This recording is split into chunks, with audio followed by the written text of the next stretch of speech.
Hello everyone. Welcome to Wednesday Night Live, Simon Jacobson. In this class we're going to discuss a timely matter, how to win a war, ceasefires or unconditional surrender. There's one thing that has always struck me, going back to World War II, we find that there was of course the battle that took, some say, 55 to 80 million people, of which 2/3 were civilians. And when the war came to an end, finally, in 1945, the Allies, led by the United States, demanded unconditional surrender both from Germany and Japan. Japan, of course, refused, and that's why they were bombed with 2 atom bombs in Hiroshima and Nagasaki.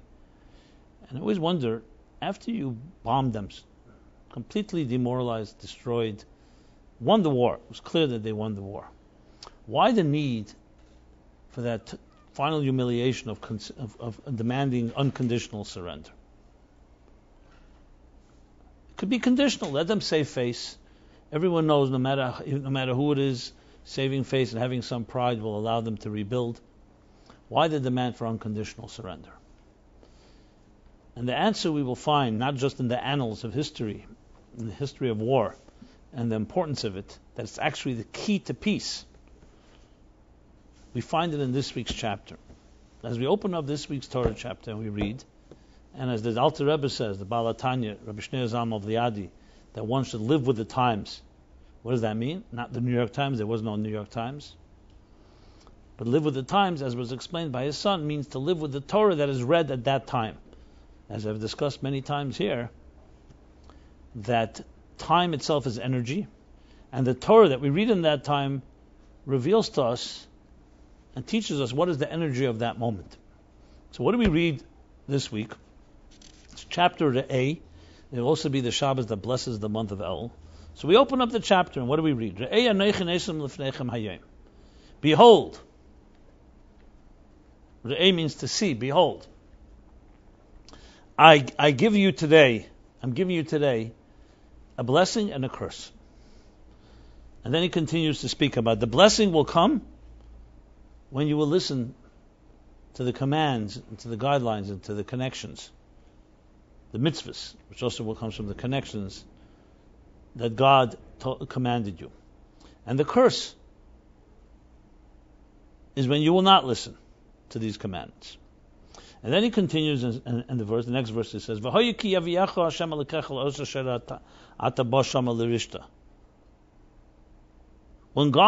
happen when God will bring you to the land, the promised land? Because remember here the Jews are traveling through the wilderness on their way to the promised land. What will happen when you come to the promised land? And I will give you the blessing on Har Grizim, the Mount Grizim, and the curse on which will be toward Mount Avel, 2 mountains, each one representing blessing, one representing curse. And then he continues where these mountains are located.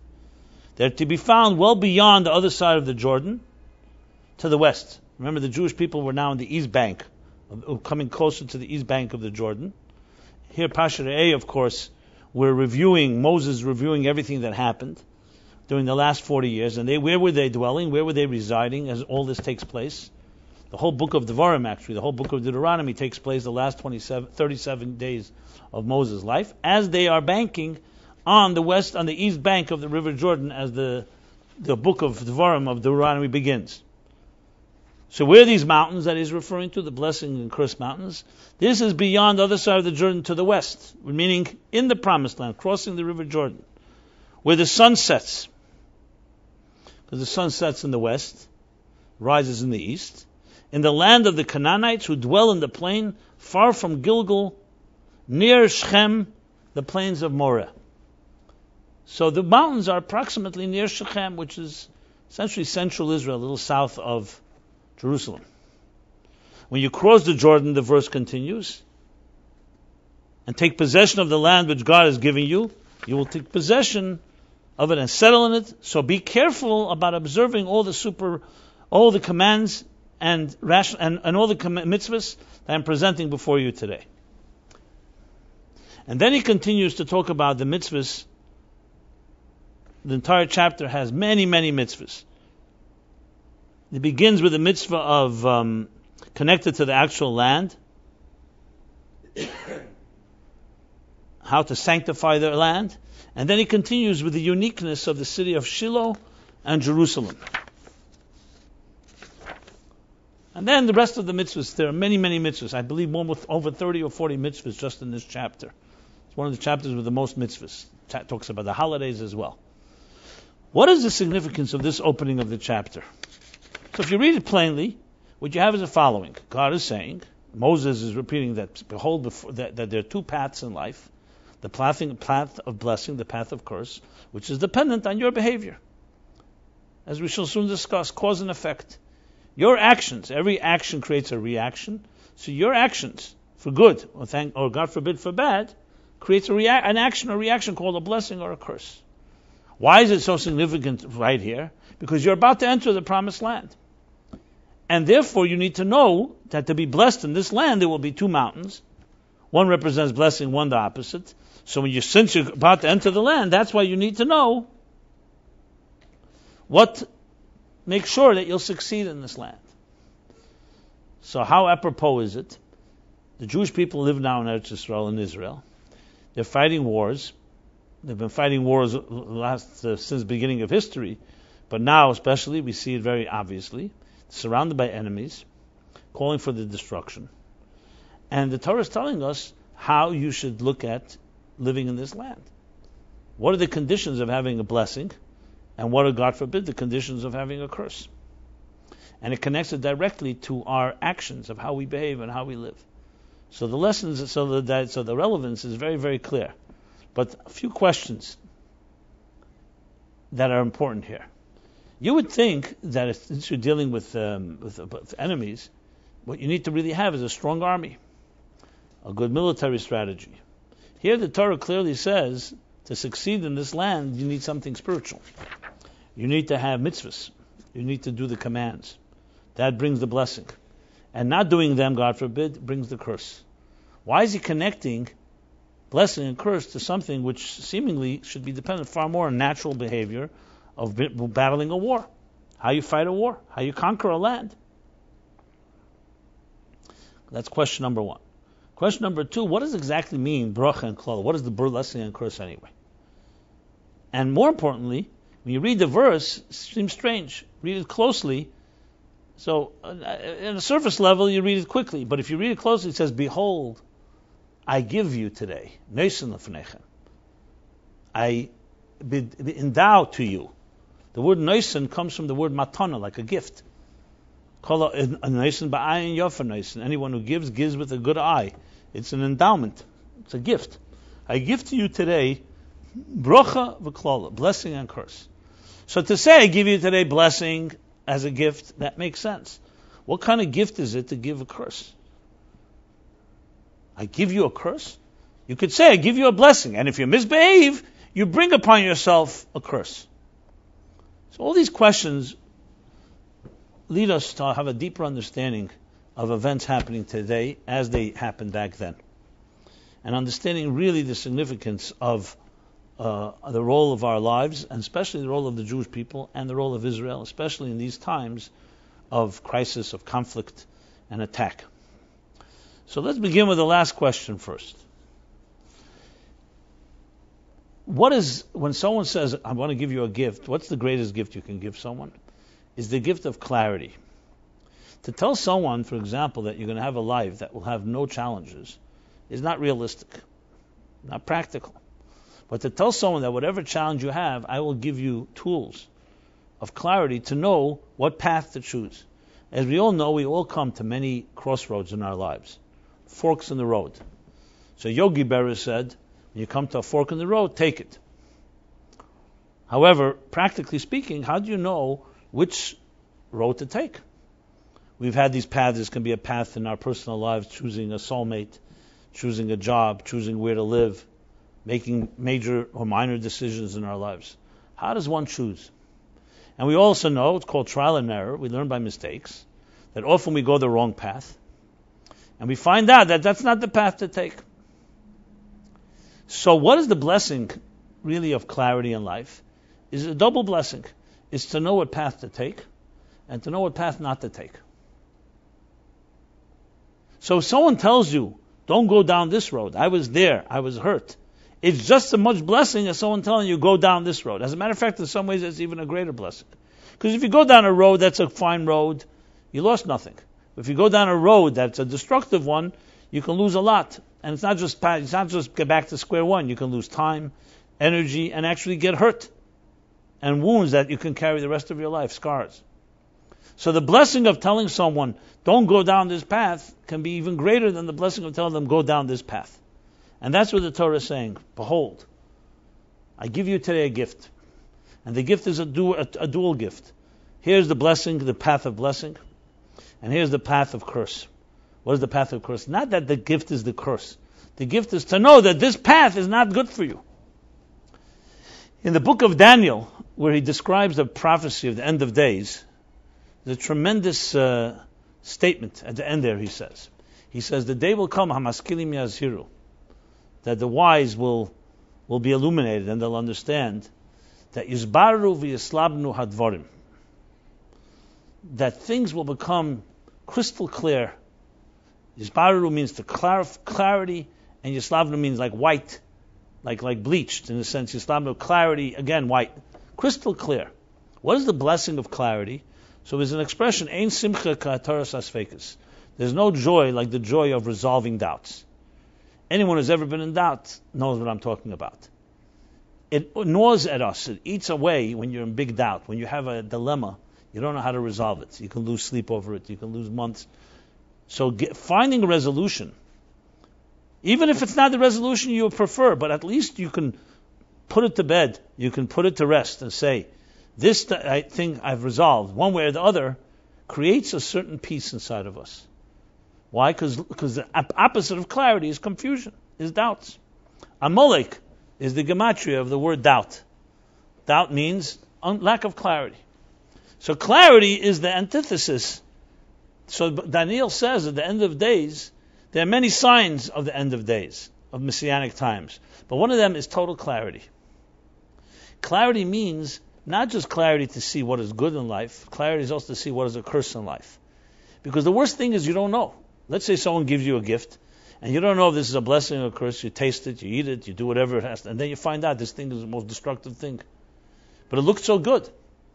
It looked good. It's, in psychological terms, one of the challenges, the greatest challenges using Kabbalistic language, is when there's a confusion of good and evil. And I'll discuss it psychologically. For example, today it's been demonstrated that when children grow up in a home, abusive home, dysfunctional home, one of the most destructive elements of a home that's in some way dysfunctional is not just the fact that there's negative things happening there, but the fact is that it's happening in your home. If it happened in the street or it happened in a stranger's home, it's far more tolerable. But when you're hurt by the people that are supposed to love you, not only supposed to love you, but actually do love you at times, for a child that is simplistic and impressionable, it's the most confusing thing. Because you don't know, when pain comes from a place that's a stranger, it's also bad. But it's coming from the person that loves you and demonstrates love a moment before, it creates a complete confusion and a haywire, plays with the wires of a child's psyche. Because then you start expecting negative, bad things coming from a loving place. It's been demonstrated, sadly, that people who grew up in very abusive homes that were physically or emotionally or sexually abused, that when they grow older, they expect abuse from people that they love. It's almost like, not only they expect it, there are times they even set things up that there should be abuse. Because for them, that's how they're wiring, that's how they were shaped and defined. That love brings always pain. That's Amalek.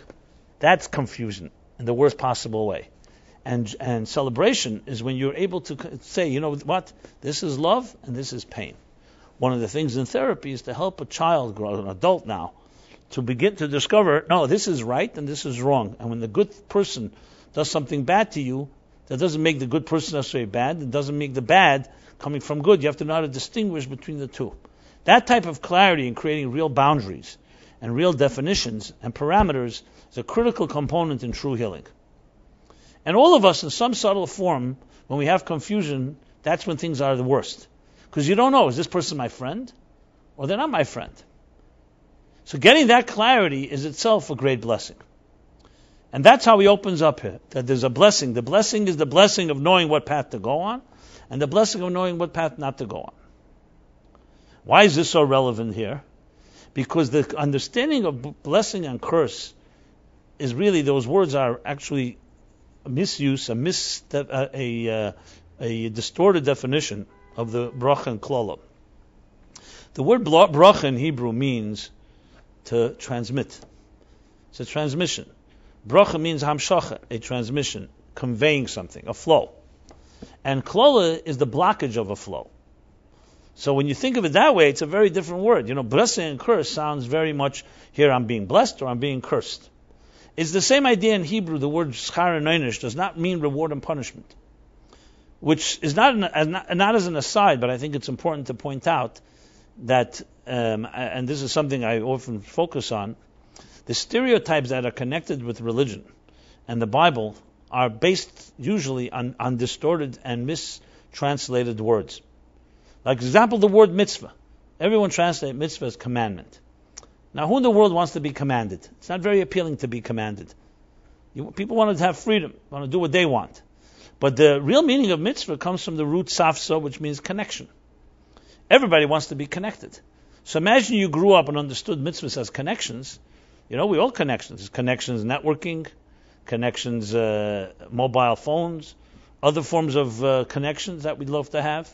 Connections is very appealing. Commandments is not. What's the antithesis of a mitzvah? It's called an avera. Avera is sin, is usually translated.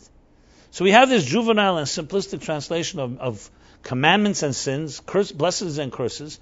So it's obvious that this is a turn-off words, because you start saying, once again, why am I being surrounded by an angry God who's busy cursing and punishing people who are sinning? Which is the usual perception people have of the biblical religious thinking.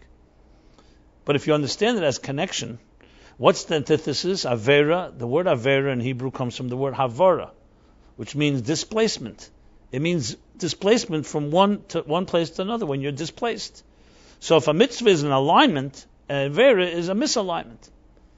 When you think of it that way, it's a whole different context. So for example, let's take physical health as an example. If someone puts, God forbid, their hand in fire, you're not going to say that the fire is punishing you by burning your hand. We say it's cause and effect. If, God forbid, there's some disease or an accident and the body stops not functioning well, it's a misalignment. It's not a punishment. So the Rambam, Maimonides, and others say, just like there's physical health, there's spiritual health. There's certain actions that align us with our own souls, with our own selves, that create harmony. And there's certain behavior that damages us. So the concept of mitzvah and avera really should be seen as connections, how to align your life to live a purposeful life, aligned with its deeper purpose, and how to avoid things that cause damage into your life. No different than physical hygiene, there's spiritual hygiene. So it's all about connecting and aligning yourself or not aligning yourself. And the same thing with blessing and curse. A blessing is a flow that draws energy. Imagine your arteries are clean, so the blood flows through them. If the arteries are blocked, that's the word for klola. Klola means a blockage, a block, something not allowing a flow. So it's a far different, far cry from the concept of God punishing us or blessing us or cursing us. It's really cause and effect of our own behavior that either opens channels or closes channels, either aligns us or misaligns us. And that's essentially the meaning of this whole thing. So we're given a blessing. The blessing is, here's the path to align yourself, to create flow, to create a seamlessness in your life. And here's the path that blocks and stops the flow, which in Hebrew is called klala. So just as an aside, you see from here how critical it is sometimes not only sometimes, always, is to really focus on and retranslate the words. And the whole idea takes on a different meaning. Because everybody relates to that. Everybody wants to know, what can I do in my life to make myself aligned? What can I do in my life to connect? What can I do to avoid disconnect or displacement? So when a person feels, for example, out of place, or they feel lost, or they feel like, I don't really know where I am. A lost soul. That is the context of what a klola is. It can take on the shape of anxiety, shape of depression, the shape of displacement, a sense of loneliness, isolation. And then there's the opposite, a sense of belonging, a sense of feeling focused, feeling connected to above, connected to others. Those are all the words I'm using, everybody relates to. Those are the words mitzvah and havera, and the words bracha and klola. And they're all a direct effect of our behavior. So it's what we do that leads these two different options, and they're both a blessing to know what to do and know what not to do. So when a doctor tells you, here's what you should eat, and here's what you shouldn't eat, which is a bigger blessing, they're both equal. As a matter of fact, as I said, to know what not to do can be even a greater blessing because you avoid getting damaged. To know what to do, even if you're not so clear, as I said, there's no damage done. You try this, you try that, but if you do something that is a negative thing, that's really destructive, then there could be sometimes irreversible consequences. So that's what he says here. Now, what's the connection to entering the land of Israel? That's the question now. The opening question that I began. And that goes back to the theme, what is Israel in the first place? Why did God give the Jewish people a promised land anyway? Which is a question not just relevant thousands of years ago when this was said, but today as well. If you ask Prime Minister Netanyahu, or you asked any member of the cabinet or the Knesset, why are Jews here in Israel? Israel is a sliver of land surrounded by hundreds of millions of Muslims and Arabs that don't want it there. Why this place and not anywhere else in the world? What's the answer to that? So you can say it's circumstantial. We ended up being here. Now we're not leaving. But why'd you come here in the first place? So if you may or may not know this, when Theodor Herzl, who they consider the father of modern Zionism, which to me is somewhat laughable in a way, but it's another discussion. When he wrote Alt Nuland, which is his main book where he expounds on the dream of a Jewish homeland, so he was affected by, very deeply impacted by the Dreyfus affair, which was the anti-Semitism in the 19th century, which Alfred Dreyfus was a sergeant in the French army, and he was falsely accused of a mutiny and cover up on other people's espionage, and all the evidence was distorted and falsified, and he ended up in Devil's Island. His wife, of course, didn't give up, and of course discredited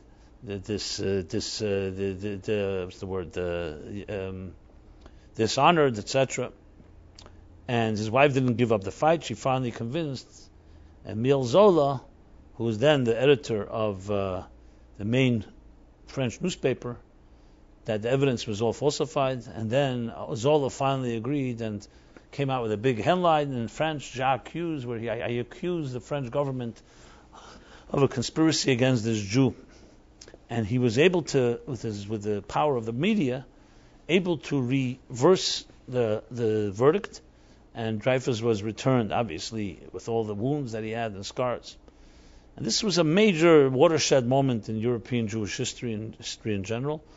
And Herzl was one of the journalists from Vienna covering it, and it just it amplified for everyone to see the deep anti-Semitism that existed in Europe, where it was easy to do this. Everybody went along with it, until, of course, Zola was able to reverse it.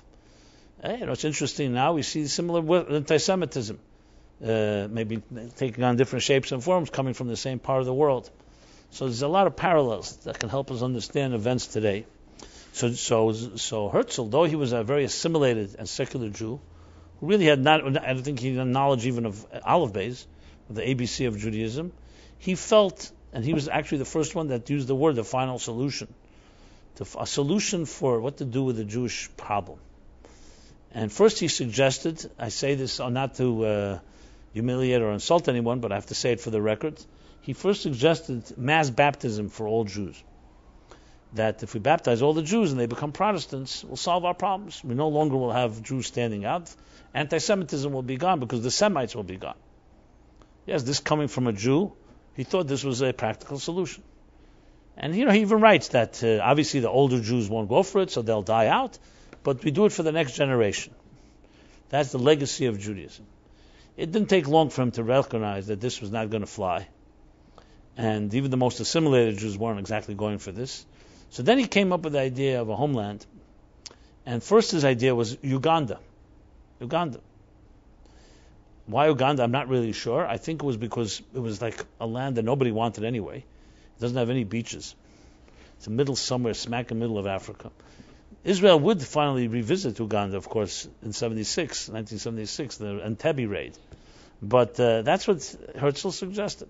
I know it's like a joke, but that's what he suggested. And obviously, there's no Jew going to Uganda. Jews are So then it came apparent that if you're going to make a homeland, you might as well do it in the original homeland. And that is the land of Israel. That fed, of course, into every Jewish person, whether religious or not, the Shuvas Tzion, what we say in the prayers, return to Zion, the thing we pray for, that Mashiach will come and will ultimately return to Zion.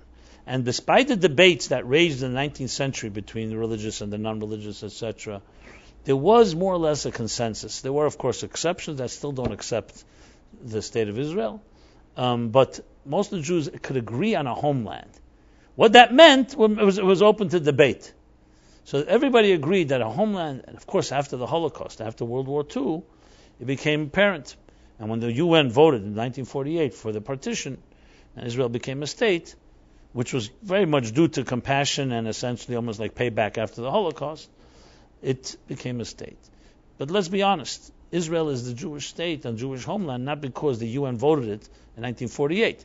Because God forbid, if they decide to unvote it, what do we do then? It's because, so it's not up to Balfour, Lord Balfour, who agreed in principle to the mandate back in the beginning of the 20th century, but it goes back to thousands of years of our history. This is our homeland. The question is why? What's our connection to Israel? Is it like the French are connected to France, and the British to England, and the Americans to the United States? Because if so, we got a problem. Because number one, none of us are really natives. Let's talk about Americans. United States natives are not Americans, are not what we call white Americans. They're called Native Americans today. And they were actually killed out by the white man that came to this part of the world. So to say that the same is with Israel, that would basically suggest that's all the accusations that Israel is now being attacked for, that it displaced the natives. The Palestinians are the natives. It's absolutely untrue. There's not one parallel, which I'll discuss in a moment. As a matter of fact, there's more claim of Indians to the United States than Palestinians to Israel.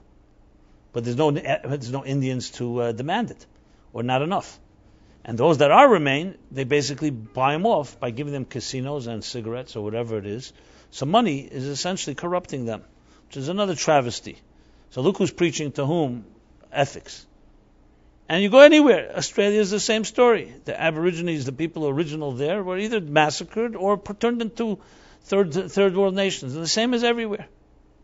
South Africa, and Mandela was beyond the mention, tzaddik, so he was able to do it in a peaceful way. But what was South Africa? A black country where the whites who were traveling to India decided to stop at Cape Town. They loved it, and they came in. As Desmond Tutu, an anti-Semite in his own right, but he does make this quote. He says, when the white man came to Cape Town, to South Africa, they came with the Bible, with the Torah, with the Bible. He didn't say the Torah.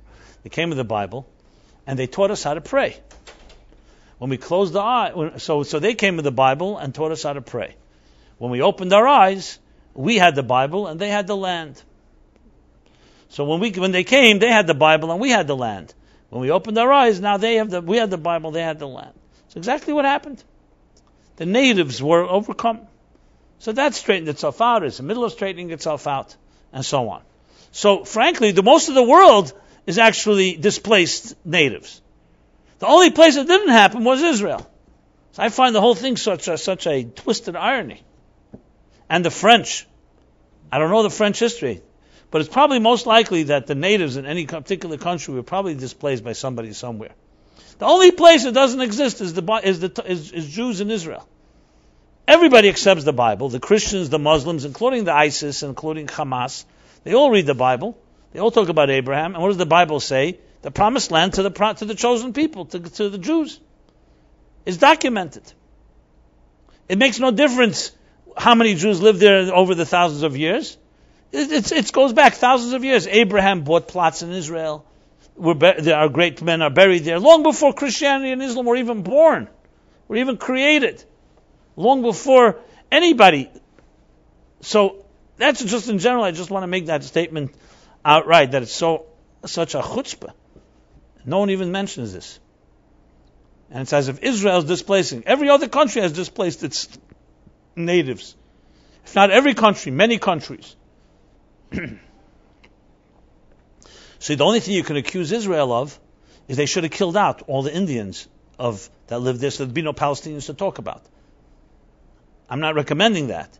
But I'm saying that's what the United States did, that's what the Russians did, that's what the Australians, that's what everyone did. That way. That's what the Turks, who continuously deny the million Armenians that they killed in genocide at the beginning of the 20th century. 1 million Armenians. So had the Jews done that, had Israel done that, then you know what? There's no one to talk about. There's no refugee problem. But this is relevant to our discussion, but I want to go back to, so what is Israel's connection to the people of Israel? Well, the name itself says it. Israel. What is Israel? Yisrael is a name given to the Jewish people. Actually, to Jacob. The first time Yisrael is mentioned is when Jacob fights, with whom? With the angel of Esav, the angel of Rome, of the Western, that would later become the Western Christian world. And when they have a battle, they wrestle with the angel, and the night wears on, and the morning comes, and Esav's angel cannot prevail, so Jacob would not let him go, and he says, I have to go, the morning has arrived, I have to leave. Jacob said, I will not let you leave unless you bless me. So he says, what's your name? He said, my name is Jacob. He says, from now on your name will be Israel. Why Israel? Because you have Hisarisem Elikim Va'anoshim. Israel comes from the words, you've wrestled and you've prevailed over God, over God's messenger, over God's angel, me. So who gave Israel the name Israel? Not God, not the Jews, not Jacob's Jewish parents, Isaac and Rebekah. It was the enemy that gave him the name. And the name was not Palestine, Plishtim, and the name was not Canaan. The name was Yisrael. And this became, first of all, the name of Jacob. Then it would become the name of the children of Jacob, Bnei Yisrael. And then it would become the name of Eretz Yisrael, the land of Israel. So what is Israel? It's conquering what? The materialism of this world and turning it into a spiritual place. As I've discussed many times, Israel is a spiritual vortex. It's a interface, a portal between heaven and earth. What did Jacob say when he was dreaming, when he woke up from his dream? And where did he sleep? He rested on the Mount Moriah, the Temple Mount. He says, Zeh Shara Shamayim. This is the gate to heaven. God created the world for a purpose, to take a materialistic, narcissistic, selfish world and turn it into a spiritual environment, filled with virtue and kindness and giving. This is the role of the Jewish people, to be models of this to the entire world, and this is the role of Eretz Yisrael. So they are bonded. Just like in space, Eretz Yisrael is the holiest land on earth, a place where holiness and sanctity saturates the material earth, geographically. So that's in space. Just in time, that would be Yom Kippur, and in spirit, in soul, says time, space, man, time, space, soul, that would be the Jewish people. This doesn't mean it's exclusive to the Jews. They are like role models. Abraham served as a role model. He taught it to his children. And the Jewish people meant to be a light unto nations, to teach the world why we're here.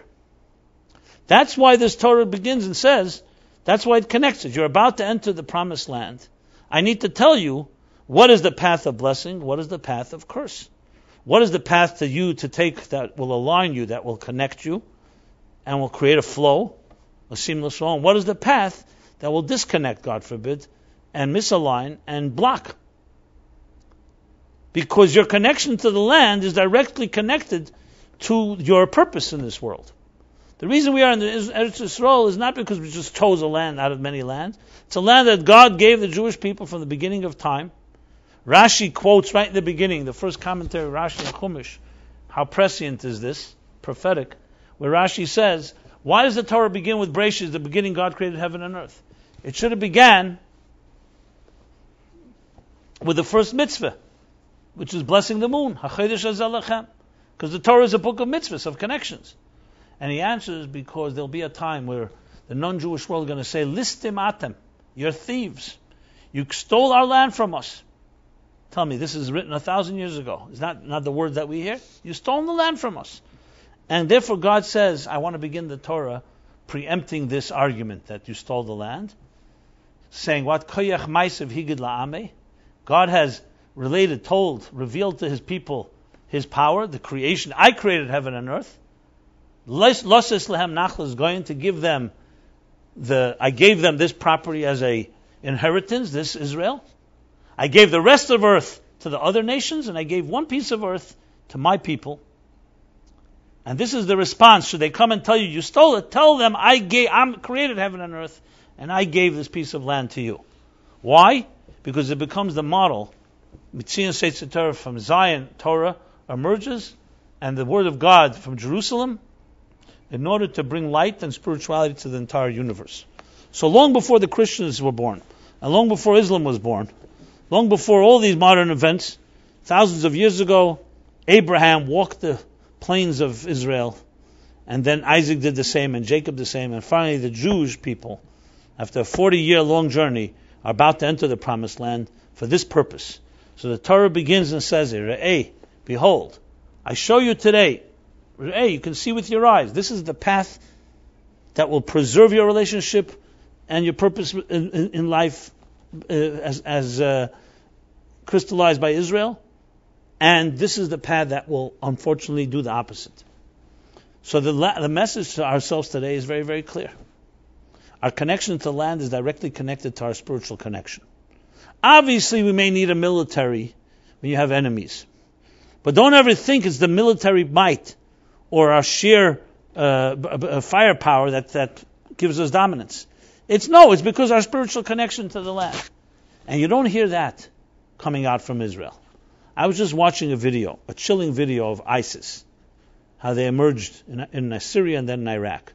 I can't tell you how amazed I was by one thing. Of course, it's chilling, it's disgusting, it's obscene, but they do not cease using the word God. I don't know if 30 seconds go by without them saying the word God and Allah. Constantly. The will of God, we're fighting for God. God's will against the infidels. It's violent, it's obscene, and I'm not in any way justifying it. But they do not cease using the word God. And I say to myself, lahavdil, without trying to be critical of my own brothers and sisters, you rarely see the word God used.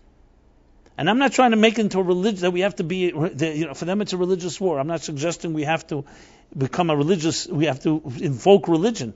But why is God that important? Because God gives the moral high ground. It justifies why we're there in the first place.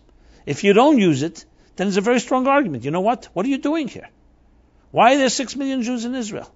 The Arab world will say, why don't you come back to 100 years ago when you had 50,000 Jews, 100,000 Jews, whatever. Why are there 6 million? And the only answer to that is because it's our spiritual destiny to be there. And frankly, I would argue that the Muslim, even the most radical fundamentalist Muslims, would at least perk up their ears and would respect if Jews said that. Because that's the language they understand. The Western world doesn't want to have God altogether in the whole picture. It's just too uncomfortable, too inconvenient. But the Muslim world, especially the radicals and the militants and the terrorists, whatever name you give them, they invoke the name of God all the time. We have to say to them, you talking God, we'll tell you what God wants. God wants peace. God wants virtue. God wants harmony and doesn't want people to be beheaded in the name of God.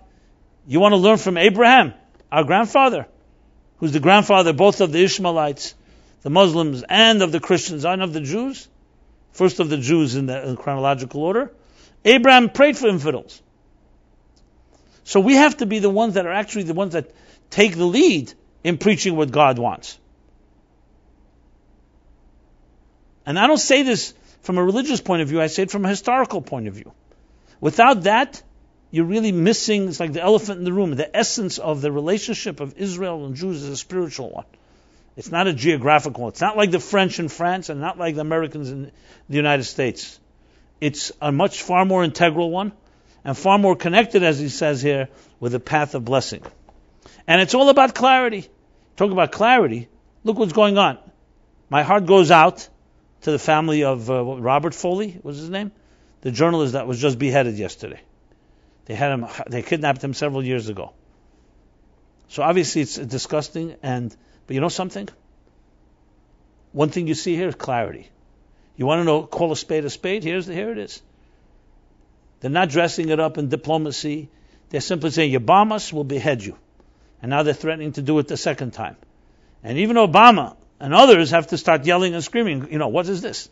We're back into the Middle Ages. Yes, they're reminding us. So when Hamas is bombing missiles and building tunnels under Israel, people say, okay, it's not right, they're terrorists, but we have grievances, whatever.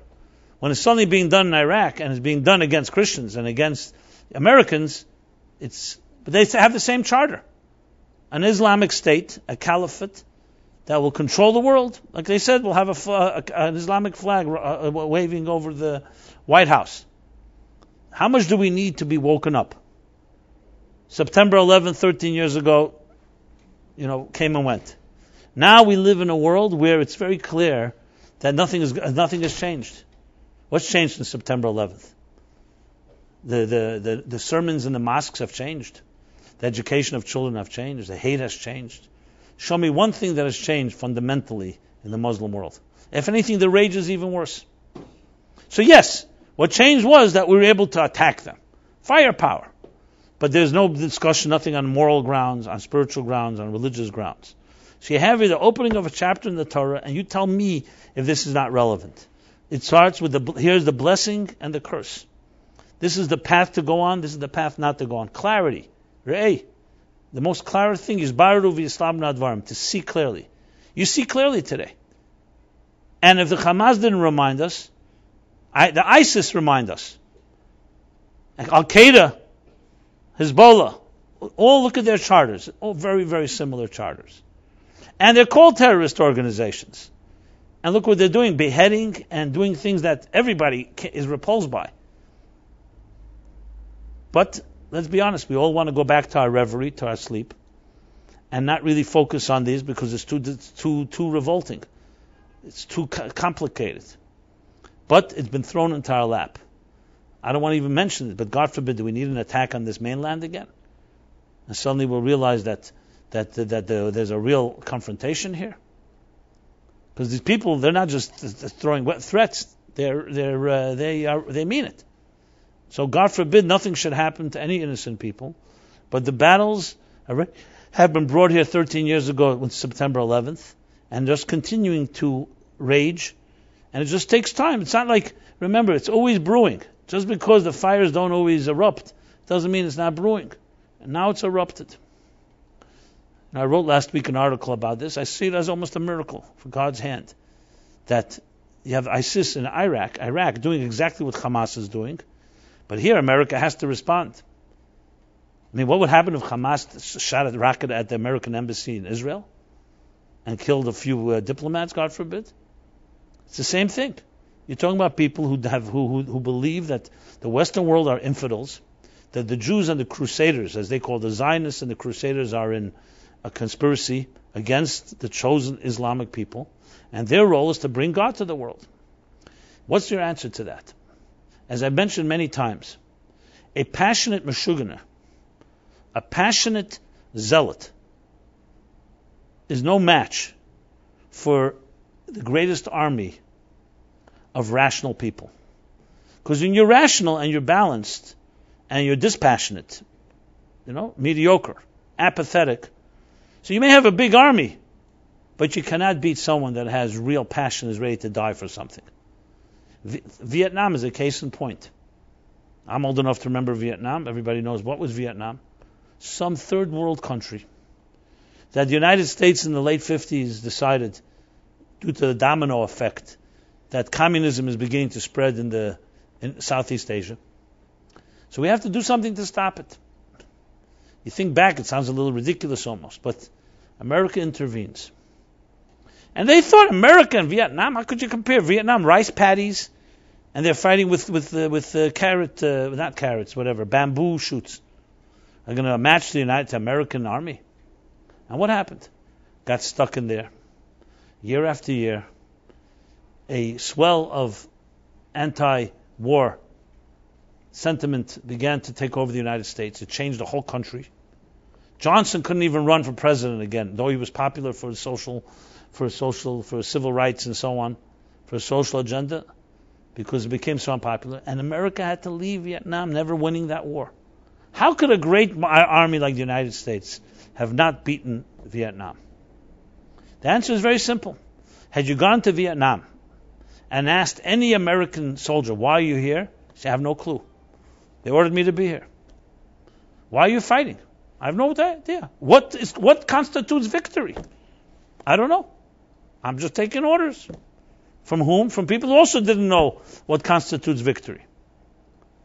If you asked any Vietnamese child, or man or woman, who didn't even have a gun in their hand, they would passionately describe, this is our country here.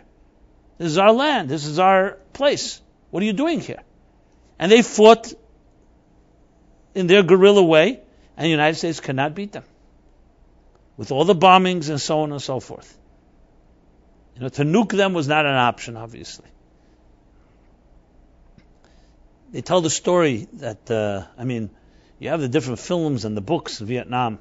The fiasco, but the lesson in military is, you cannot win a war, number one, when you don't have a cause. Because a war is bloody. Why would anyone... And you could always lose if the other side is more passionate than you. Because they're fighting for their lives, and you're just fighting for whatever, for principles. Communism shouldn't spread, an ideology that became outdated. They tell the story, I don't know if you ever read the book Heart of Darkness by, I think, Conrad, was it? Joseph Conrad? It was later made into a film called Apocalypse. Right? Apocalypse Now. And there's a scene there where one of the soldiers, Kurtz, who became mad and just decided to lead his own army against the Vietnamese, says here's a very distinguished soldier. They came into a town and they oculated. What do you do when you not oculated when you inoculated, right? They inoculated children from diseases, typhus and other diseases that were spreading. So they shot them with needle. He said the Viet Cong, that was in South Vietnam. The North Vietnamese, which was the war was with the North Vietnamese, came, and he says we came back half hour later, and there were a pile. I don't want to even repeat it. It's so disgusting, so obscene. A pile of hundreds of arms of these children were cut off. They cut off the arms where they inoculated them. And he said, that's when he realized we can't win this war. Because that's how passionate they are. They're crazy. That's what I see when I see beheadings. Obviously it's disgusting, it's obscene, it makes your blood curdle. But you're talking about a people who are ready to do anything. Suicide bombings. How could you fight such a war? That doesn't mean we surrender. It means you need something that's equally passionate, or else you're not going to win this war. What's the equal passion? To just say, hey, don't kill us? Which is basically what the Western world would like to say. And even Israel behaves that way. That's not enough. Because they say we're doing the will of God. What's your response to that? Oh, we'll give you McDonald's and internet, and you won't have God in your life anymore. Good luck. Try to convert them. Maybe you'll do it in 1,000 years. That's essentially, because this is the arrogance that they called, and they're correct in this, the arrogance of the so-called infidels, the arrogance of the Western secular world is, they're simply primitive. They're middle-aged. You got to try to teach them modernity. If they had a modern life like we have, the video games, football, McDonald's, Apple, Wall Street, then they'd give up all this shugasin, all this religious stuff, and they would join us in our so-called life, and they wouldn't be killing people like that. That's exactly what they were at war. In their mind, that's what they were at war at, that the Western world is decadent and corrupt with its Hollywood and with its sexuality and so on. And not that they're not decadent, let's not get into that. But at least that's what they're claiming. What's the answer? You know what the answer is? What would Abraham say if he was here right now? He'd get up on a mountain in Iraq, because he's, by the way, the first Iraqi immigrant. He was born in southeast Iraq, modern-day southeast Iraq, and then made his way up the Euphrates all the way to Israel. Yeah. Or Kazdim. Check it out. Yeah. I mean, there's an opinion, the Ramban, that he was born up in Haran, but basically it takes the journey upwards to northwest. What would he say? He'd get up on the mountain and say, "You want passion? I'll tell you what passion is. The passion is to bring God into this world in a harmonious way, with love, with virtue, with kindness. Open up your tents to all people, to all strangers. Pray for infidels, for Siddim. And the whole Torah was given to bring peace into the world. This does not mean that we turn a blind eye, we turn the other cheek when someone attacks us, as Gandhi and some of the Far Eastern philosophies would claim. It also doesn't mean we're a country, a nation of warriors. When King David shed blood, even for good reason, God said, "You shed much blood, you cannot build my holy temple." So we're not worshiping war. But if you bring war to us, well, you know what peace is? Recognizing clarity. This is the bracha and this is the curse. And that's why I go back to the unconditional surrender. Why did the Allies demand unconditional surrender? Because that's clarity. And, when there's no war going on, you give everybody the benefit of the doubt. But you brought war to our shores. You brought war to our homes. 50 to 80 million people died because of you. Because had you, Hitler, and the same in the Emperor Hirohito, whatever, in Japan, not brought war to us, all that wouldn't have happened. Now you brought war to us. There's no such thing as saving face. There has to be clarity. Clarity is you're a distinct winner. We are distinct winners. You're distinct losers. And we dictate the terms. There's no negotiations. That clarity is a blessing. That's not a curse. It's a blessing in time of war. Let's say someone declared war on you. Your neighbor declared war on you. And you start getting, every few days, God forbid, someone shooting through your window. You have no idea why. You say, "Who's shooting through my window?" They say, "We are. We don't want you here." Now, initially you won't believe it, and you'll try to say, "What's this? You call the police, whatever." But let's say you find out. Is it a blessing to know that they declared war on you, or is it better not to know it? Denial. Obviously, it's a blessing to know, because now I know he's my enemy. I will prepare accordingly. I would say Israel and the Western world as well, but Israel especially, has been in some form of denial since 1948. Imagining that they're not in a state of war. But a war was declared in Israel in 1948. War doesn't mean that you're fighting every day. War means that I am your enemy, and whenever I could fight, I will fight with you. Once that's the situation, it's clarity to know that. And a war was fought in 48, and then in 56, and then in 67, and then in 69, attrition, 670, and then 73, Yom Kippur.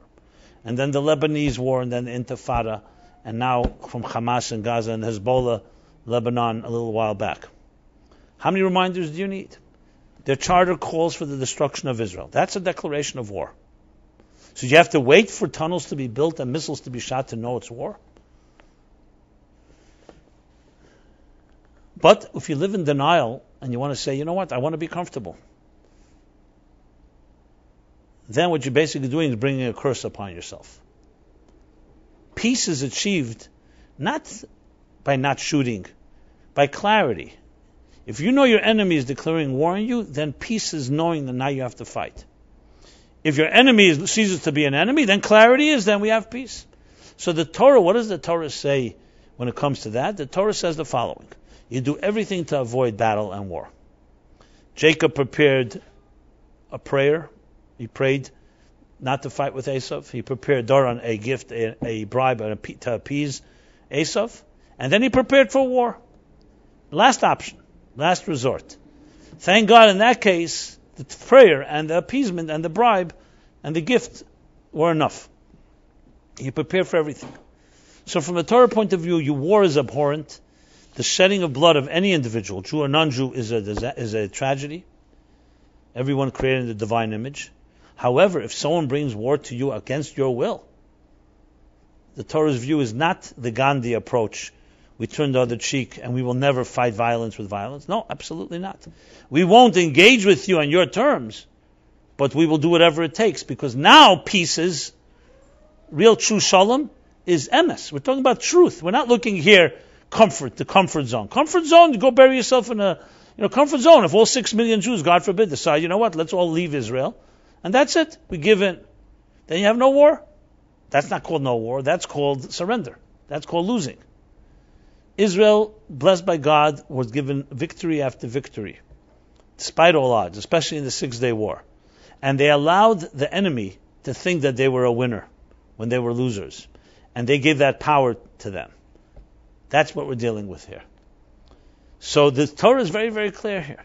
How do you regain momentum? It's not enough just to bomb. You need to do what you got to do. It's to ultimately connect and say, why are we here in Israel? We're a spiritual nation with a spiritual cause that overrides the Muslim and the Christian calling. And whatever you say about God, we know a lot more, because you are our little baby cousins who came thousands of years after we were here. The Muslims were the 7th century. So that would mean 700.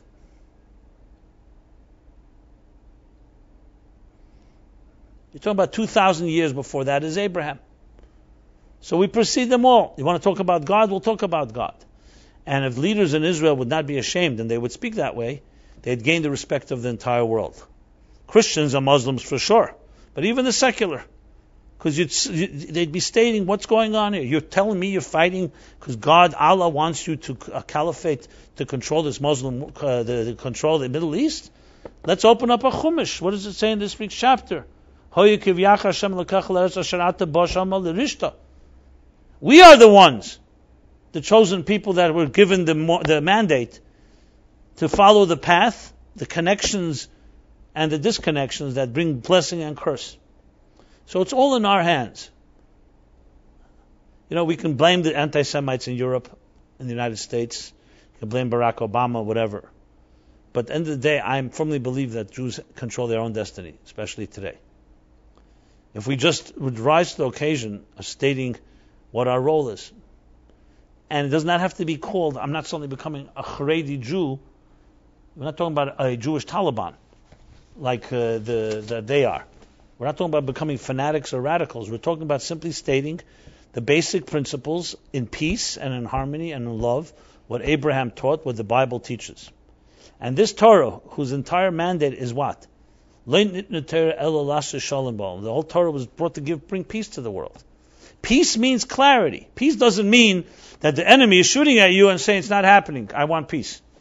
Then peace dictates that you shoot back, and peace dictates that you're at war, and define it as such. Because now they've proven as an enemy, and even when they come to you, as the Shulchan Aruch in the laws of Shabbos says, Siman Shin Chav Tes, 329, says that if it's a friendly person comes to you on Shabbos, obviously, Shabbos you don't do business. But if it's your sworn enemy, and they say, you know what, I'm coming not to fight with you. I want to negotiate, I want to exchange, I want to trade kash v'teven. How do you translate that? Hay and straw. Hay and grain, or whatever. Kash v'teven. Because they're a sworn enemy, you're supposed to mobilize yourself and your army to go fight them, because you can assume that they're coming here to fight with you. On Shabbos. Because pikuach nefesh, danger to life, is doiches Shabbos, pushes away Shabbos. That's the laws of the Torah. Why the Torah could say it's a Shabbos, it's a peaceful day. They're coming and they're not talking to you about war, they're talking to you about some neutral thing. Why assume that they're going to attack you? Because they told you yesterday they're your enemy. Read their charter. So you can't assume that they're friendly. You can't. That's not being warrior like. That's being truthful, being honest. Person's a sworn enemy, so now they're talking to you. They mean you're good. However, now they're coming to talk to you, whatever, as a ruse, or it's a way to get in, a Trojan horse, whatever it may be. So you have here in just a few sentences the entire story. Our connection to Israel is connected to our behavior. That's why mipnei chateinu galinu ma'artzeinu. What's the connection? The French are in France. The British are in England. Americans are in the United States. Where does it say that the French, because they sin, they have to leave France? The French are nice sinners. They're romantic sinners. They don't have to leave France. Russians. Why suddenly by Israel it says, because of your sins, galinu ma'artzeinu, you can't stay in your land? Why could God not say, you know what? Because of your sins, I won't give you certain rewards. I won't give you a temple. But why leave the land? Why can't you just stay there? Because the connection between Jews and the land is not a geographical one. It's not just, it happens to be we end up there. Our relationship is only a spiritual one. And a chet, like an avera, is a displacement. It's cause and effect. Once you have defiled yourself, you cannot live in a holy place. You're no longer holy. It's like a toxic person cannot toxify the holiness of the land. That's the problem. The Jews are a very sensitive nation, and that's why when they did the wrong things, you can't be here anymore. It's like why Adam and Eve were expelled from Gan Eden. Leave them there, because Gan Eden, paradise, is a spiritual environment. Once you're no longer spiritual, the place spits you out. When the high priest went into the Holy of Holies in Yom Kippur, he was bound by ropes. Because the Holy of Holies was such a holy place that if he had one blemish, he would die there. Not as punishment, cause and effect. What happens, God forbid, when you have a piece of dust on your eye? It's very irritating. On your finger, it's meaningless. Revav al-beged Talmid Chacham. A blemish or a smudge on the garment of a Talmid Chacham, it says, Mischayev b'nafsheh. It's a life and death thing. Because on that level, the sensitivity is so deep. A little bacteria on your epidermis is meaningless. Bacteria in your internal organs, when they're opened up in surgery, can be life and death. Israel is a sensitive place. Sensitive place cannot tolerate non-spiritual things. So that's why even in Israel we say mipnei chateinu. Even on Musaf, they say that prayer. They say, even though they're living there, because you could be physically there and spiritually not there. I'm not going to get into now, so how are Jews, 6 million Jews there? Because even the most rabid anti-Zionists, did I say anti-Semites? Yeah, anti-Zionists will not say, Satmar Rebbe visited Eretz Yisrael. The holiness of the land cannot be taken away because the people are not holy. And there are many very anti-Zionists living in Israel. So it's not that you can't live there. But to say that you have a Geula there is a community called Geula in the Yerushalayim, but I'm talking about the real Geula, that you cannot say. Because a sensitive place like that requires a sensitive nature. And that's why our relationship with the land is a very, very profound and intimate one. And that needs to be explained. And that's why we're there. So it's not just leave us alone, don't shoot missiles at us. God wants us here. Use their God that they talk about and say, the God that you talk about wants us here. What are you doing? Now, I'm not suggesting just sending out a few leaflets like that and all the Arab will say, Muslims say, oh yeah, you're right. Okay, no more missiles. Because there are plenty of anti-Semitism there, and that may not help, but at least you're talking their language. You're talking about a theological and ideological message that goes very hand in hand. It'll definitely have influence on the West, and especially on the Christian world, because they understand this language. So how do you win a war? You win a war when you don't want the war by clarity. Unconditional surrender. The Allies had to have unconditional. Had the Germans had one glimpse or one hope, one glimmer of feeling that they won, or they're not complete losers, we'd still have problems. There's only one winner, and the winner dictates the terms. Today, Germany and Japan are peaceful nations. I haven't heard anything from them. With all the anti-Semitism here in Europe, Germany is one of the least anti-Semitic. I'm not talking about some individuals, but you don't compare it. You can't compare it to what's going on in France, and England, and Sweden, and some other Belgium, and so on. Again, I'm not saying I trust, but it's interesting. Those two countries, Japan and Germany, Because of the unconditional surrender, because it was clarity. You lost, and that's it. You're the loser. After the 6-day war, I don't even want to go through the history. It's so painful. Major blunders were made. Israel treated the loser like a winner. And it just took a decade or two, and then they thought they are the winner. Now, it's so painful to see. It's true the New York Times headlines are distorted, and so on. But Israel feeds into it. There's two sides. What do you mean two sides? There's no two sides altogether. The whole idea of engaging as if there's two sides. You're talking about one side calling for your destruction. And what are you saying? Don't destroy me. That's what you're saying. That's already a loss. That there's even a discussion of negotiations. So you say, so what should we do? Well, you got to behave like a winner.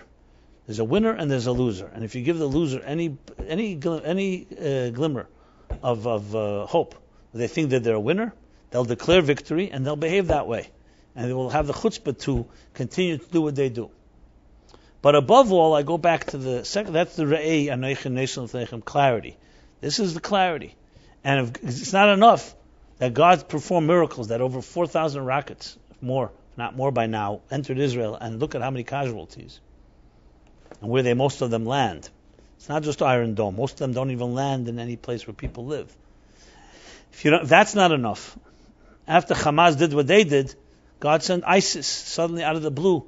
They're taking over Syria and Iraq, and America has to intervene and actually go to war, whatever they want to call it, bombing, etc. Because they're attacking Christians, attacking innocent civilians, exactly what's happening a little farther west. And yesterday, another beheading which shocked even the president. I couldn't believe was speaking already a language of such belligerent language because there's a point where it's impossible to close your eyes. Now, God forbid, every tragedy is a tragedy. I'm not in any way seeing this as some type of blessing, but clarity it is. The enemy has shown its face, has shown its ugly head, and you cannot deny it. Hitler, had he camouflaged a little more his intentions, he probably, God forbid, would have won. What did he do? The big classic story is Chamberlain. From England, Prime Minister goes to visit Hitler. Hitler says, all I want is one little thing. That's what he says. The Germans that live in the Sudetenland in western Czechoslovakia just want to be united with their homeland, with their father, Germany. That's all we want. Give us the Sudetenland of Czechoslovakia, and you won't hear from us anymore. And he signed a treaty that give us the Sudetenland. What did Chamberlain do? He sold out Czechoslovakia. He gave them the Sudetenland because he vanquished the mighty Hitler, and Hitler signed peace. This is a story documented. Lord Chamberlain walks off the plane in London, waving this paper. You see pictures of him walking down from the plane. As he was walking on the tarmac, Hitler had crossed Czechoslovakia into Poland already. Forget about Czechoslovakia was lost before Chamberlain even made it back to England. He was already in Poland. Outright lie, and Chamberlain was still waving his hand that I won over the mighty Hitler. Nothing to be afraid of. I gave him a little piece, and he's satisfied. Had Hitler just controlled himself a little, a month or two, he could have done much more. Same with Russia. He signed an hostile, some type of a peace treaty with Russia, with Stalin, Soviet Union. Stalin was a good match for Hitler, thank God. And then, within days later, or months later, I don't remember the exact timing, he attacked Russia, the Soviet Union. And he made very fast progress. They were almost at the doors of Moscow. Had he had controlled Stalingrad, it would have been all over. But then the harsh winters of Russia, the Soviet Union, and God's, of course, plans, and they could not conquer. Just giving you an example. What did Churchill say about appeasement? He says, appeasing an enemy is like feeding the crocodiles in the hope that you'll be eaten last. You need to call a spade is the hardest thing to do. We all don't like inconvenient truths. We all don't like going out of our comfort zones. We all don't like to hear that this person is my enemy. You always hope, maybe not, maybe I misunderstood. When someone calls you and says, this and this person says something about you, You always hold out the hope that maybe it was misunderstood, maybe I did something, maybe this, maybe that. Why? Because who wants to have a sworn enemy? Let's be honest, we're not comfortable with that. Unless you're an unhealthy person that loves enemies or something like that. Or some type of sadomasochist. Well, who wants enemies? And we avoid it. And how many times do we make a mistake and we finally find out, yeah, this person is not a good person. And that's the day you have a blessing in your life. When you find out. Not that because you want enemies. God forbid, everyone should be our friends. But if you do have an enemy, the faster you find out, the better it is. Because you don't want to find out in 10 years from now after you've given up your entire ranch. So we don't live in a good world, in a perfect world. We live in a challenging world. I should say it is a good world, but it has some non-good forces in it. And when there's an enemy, you want to define an enemy as an enemy. And don't ever think that an enemy is your friend and behave that way, because that is a curse. So peace in time of war is a curse. Just like war is a curse in time of peace. How do you find out what's peace or war? Find out what that person is declaring. If they say, I call for your annihilation, even if they smile to you, and even if they don't have a gun in their hand, and even if you don't see them attacking you, you rest assured, if they fought 5 wars, they'll fight another one. The time will come. Now Israel is now on the big mighty Israel is on the defensive to find out what's going to happen 6 a.m. tomorrow morning, because Hamas let out news that 6 a.m. they're releasing a secret weapon. Now, whether it's true or bluff, but it doesn't matter. They're winning just by making these statements. So conclusions, I'll leave everybody to make on their own. But clarity is the blessing. This is blessing, and this is a curse. And it's important to know when a disease is a disease. Let's talk psychologically or emotionally or physically. Let's say God forbid, a disease enters your body. You go to a doctor says, I don't think it's good news. You come home, your wife says, no, the doctor said things will be fine. You don't want to accept it. How many people like to accept they have a disease? And you start living that way as if nothing's happening. What happens? It starts spreading. It starts infecting. It starts growing. And there comes a point where the monster is so great you can't do anything. And someone said, why don't you just nip it in the bud? They told you have it. What's the blessing? To make believe that doesn't exist? Or the blessing is to find out what it is, identify it, and crush it. Unfortunately, for that you need total clarity. And you know something, not just clarity, you need deep faith in God. Because it's very hard to come to that type of, have the courage to acknowledge this is my enemy and I have to do some things about it. Because what are you waiting for? Rachmana litzlan, to be neat to hear that Rosh Hashanah coming up, you suddenly have thousands of Hamas climbing out of tunnels in major cities in Israel and kidnapping men, women, and children. And coming Yom Kippur, and you have 1,000 Jews in the Gaza and kidnapped. That's what we would have wanted. Al tiftach peh. Or 10,000? Is that what we need? And then we'd say, oh, wow, they're a real enemy. Does it need to happen? You know what their plans are. You know what they're saying. So I think it's important to call. This is not about being. I'm not trying to suggest. I'm not trying to be militant here. I'm trying to call. I'll be honest about what we're seeing. So you need beheadings going on in Israel. Rahman al God forbid. So I see at the end of the day what Daniel says. Yizbaru v'yislabnu advarim. That's what he says.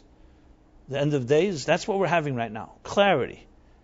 You think that this Muslim militant world is just some type of 5 people who can be pushed aside? They killed bin Laden.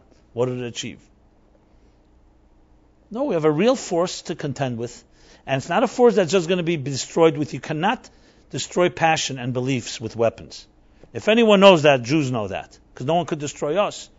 Because our faith could not be destroyed. Weapons are not enough. The Roman Empire, the Babylonian Empire, the Greek Empire, the Syrian Empire, the Egyptian Empire, the Spanish Empire. The list goes on. They had all the weapons in the world. They could not touch us. They could hurt us. They cannot destroy us. We're still here. So you think we're going to destroy with weapons people with displaced and obscene faith? You need to come with a spiritual battle, and you need to come with clarity. These are the 2 lessons I leave you with. And it's straight in this week's chapter. And it's important that we all share this with everyone we know, because there's so much confusion that I constantly hear from people. I'm shocked. They say, so what do you answer to this one when they say this and when you say that? One second. Let's start with the right premise. You already lost the battle if you're on the defensive because someone's made their axioms, and now you have to defend yourself. So I hope it's clear, at least this clarity, that my positions are definitely not very wishy-washy and liberal.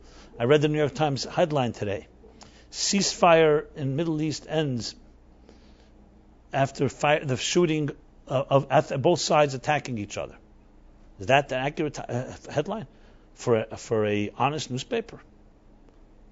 Ceasefire ends after both sides exchange fire, or something like that. It reminds me of 1991 when I was in Crown Heights, the pogroms that led to the tragic death of Yankel Rosenbaum. I remember that. It was a Monday night. What was it? I forgot what night it was. A hot summer night in New York. A lot of people were away in the country and so on. 1991, and the tragic killing of Gavin Cato was a little black boy. The Rebbe came back from his father-in-law's gravesite. So there's an entourage, another car hit the child. Yes, tragedy, no question about it. Fine. And suddenly the blacks arose, retaliation. And I remember marching up Kingston Avenue, breaking windows like a pogrom. The police were told to let them vent. Dinkins basically lost New York and the election after that. Giuliani came in. So you could say the blessing was that then the crime began to turn around because Giuliani came. And the Crown Heights was the sacrifice. Shalom and Rosenbaum was killed. In cold blood, I'm president of Brooklyn. I remember that night. They literally stabbed him to death because he's a Jew. And the New York Times, in its moral equality, Jews kill black kill Jew. That's honest reporting. I was so infuriated, I wrote an article then in the New York Times, an op-ed, not to criticize the Times, just to clarity. It's not what kind of even size. Jews went around breaking windows of black stores? Unheard of. As a matter of fact, we cried over Gavin Cato's death. It was an accident. Yeah, an accident's an accident. Fine, you have grievances. We all have grievances. We have grievances too. And it was just not accepted. They did not publish my op-ed. I was a witness. I just wrote as a witness there. Because they need to be equal. Even till today, Google it, and you'll find blacks and Jews exchange deaths or exchange blows, whatever it is. It's a distorted history. I don't understand how that's acceptable. And you could write all the grievances the blacks have. You could say that the Jews are condescending to them. You could say whatever you want to say. But it's just not fair journalism. But this is part of reality. I mean, I'm not even saying it's the root of the problem. But we don't have to buy into it, and we have to call a spade a spade. Things are very clear. I never suggest that Israel does everything right. I don't suggest 1948 and other times everything was perfect. But it's very clear that Israel has not called for the annihilation of Arab countries. Or the annihilation of any Arab. Here have a charter that says every Jew on earth should be hunted down. Not only in Israel, on earth. And it's just acceptable. And when there's, as I said, the Palestinians in Syria, how many hundreds of thousands of people were killed? I haven't heard one UN protest. You barely hear anything from any of these great countries.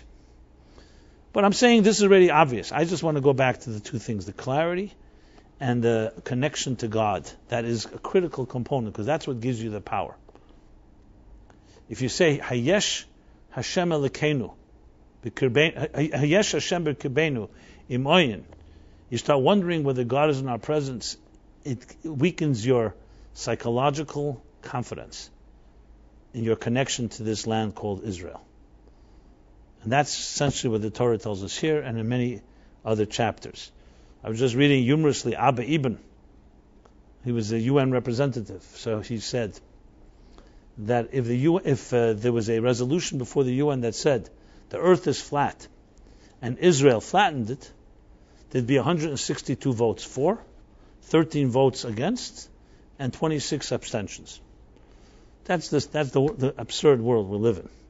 So let's not be in a spoil from it. We don't have to get excited about it. That's the world. Just don't buy into it. And don't you have to feel you have to defend. Obviously, Damash Toshav, we need to know what to answer. We need clarity in our own minds. And I hope I shared some thoughts that could provide some of that clarity. And this is the time, because the whole world is embroiled in it. This isn't just Israel. It's everyone knows that when you attack Jews in Israel, the next thing is the world. It's exactly what happened. Hitler attacked first Jews and then the world. The Hamas and the other terrorists first attacked Israel and then the world. Christians, Americans, and so on. Because attacks are attacks. Once you become an aggressor, your aggression has no boundaries.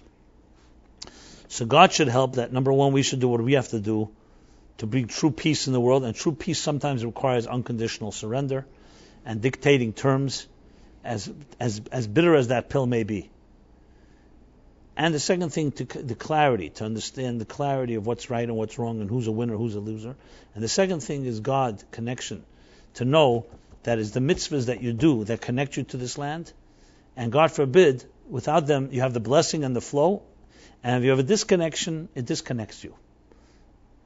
And that disconnection is very obvious when our enemies attack it. So I have no doubt that this more spiritually we connect to the land, both here, Americans, or wherever we may be, because there's a way to connect to Israel here too.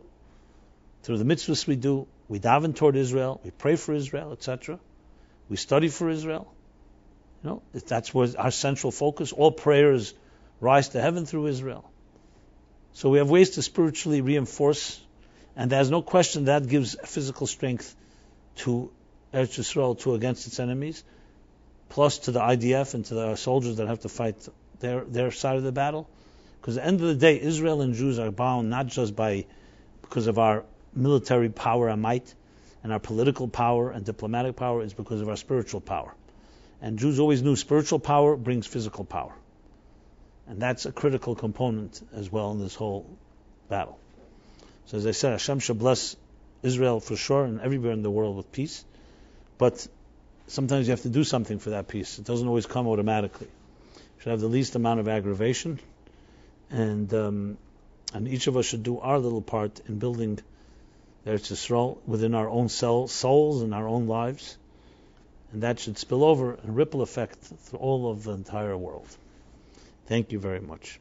The class is dedicated to all the soldiers of the IDF that are protecting our brothers and sisters in Israel. Philip's class will not begin until next week, September, I believe, a few weeks. 60 days, right? Next week is Rosh Chodesh, so this is a plug for 60 days. 60-day journey that begins. Rosh Chodesh is when? Is the Shabbos Mevorchim. What day is it, Rosh Chodesh?